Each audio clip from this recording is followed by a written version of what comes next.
Pitchfork likens Danse Manatee, the second official studio album by Animal Collective, to a kind of regression. Where their first release, according to Pitchfork, used harsh sounds to evoke a wondrous, childlike beauty, Danse Manatee yields only the unmagical tantrums of infancy. The review compares the album's sensibility to bedwetting, masturbation, and worst of all, a child's pride at having pooped. Writes Brent Sirota, "There's a difference between playful, spirited, getting in touch with your inner child juvenilia and the less wholesome, pants-crapping juvenilia."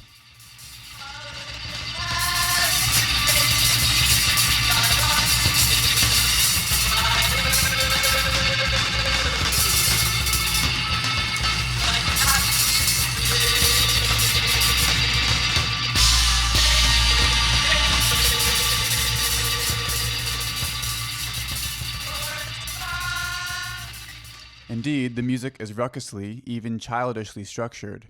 It features mostly odd, perhaps unmusical or even distasteful choices, such as the near-constant presence of screeching high frequencies, queasy groaning bass tones, off-rhythm drumming, largely inaudible lead vocals, and a wide mix, wherein instruments are panned almost completely to either side.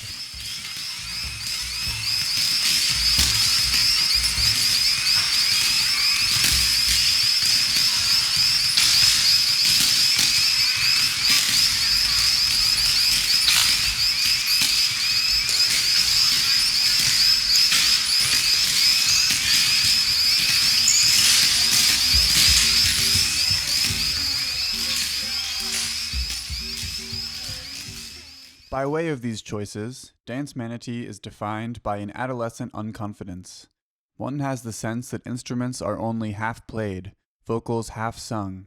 One can imagine drummer Noah Lennox's hands limply holding his sticks as they fall awkwardly on the skins. And singer Dave Portner creepily slurs his words across the tracks. His lyrics often feel closer to a baby's playful babbling than coherent adult English.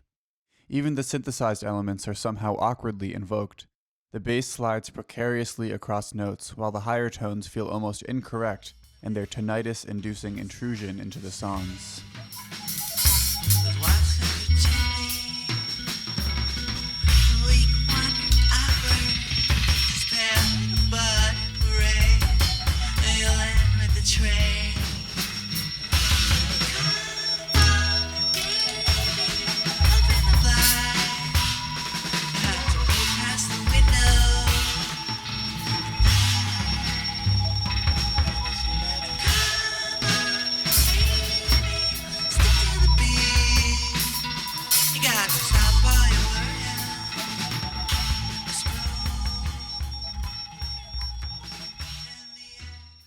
Yet like the previous record, and seemingly missed by Pitchfork, Danse Manatee's chaotic rumblings are interspersed with flourishes of startling beauty. At seemingly random moments, the disparate elements unite in passionate, frightening howls. These moments erupt wildly out of the awkward mix, like blinding beams of light.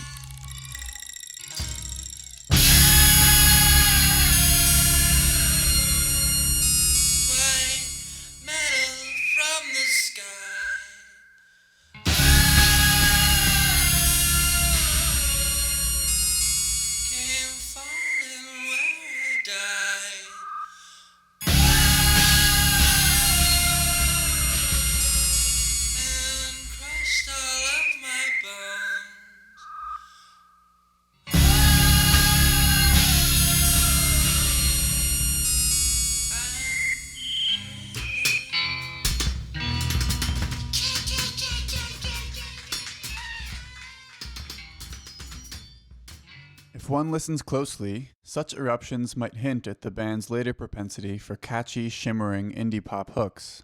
In fact, though constructed of noisy or unusual elements, Danse consists entirely of songs.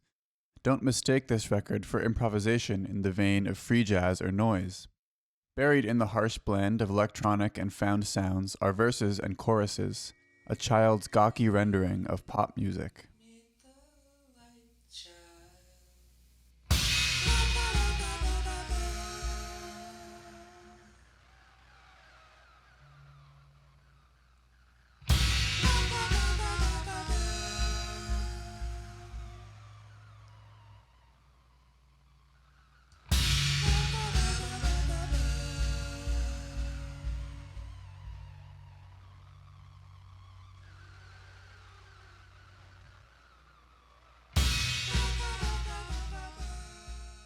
While the thematic content of the band's early releases is obscure, I understand their focus here to be on the interplay between innocence and growing up.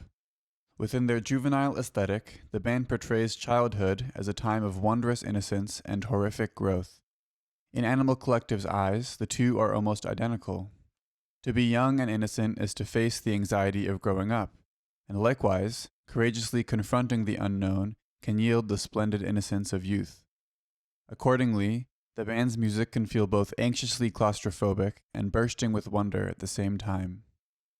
Take Ah Good Country, a track that builds slowly with a droning synth.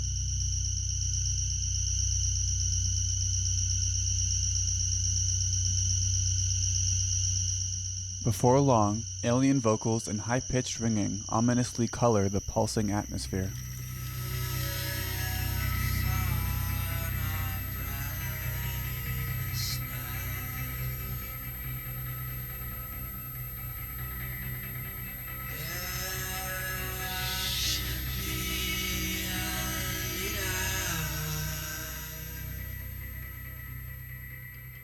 To reference another Pitchfork article about the band, one could imagine waking in the forest surrounded by inhuman creatures, their limbs banging on stumps, their mouths chanting unformed syllables in some kind of ritual which is both terrifying and profound.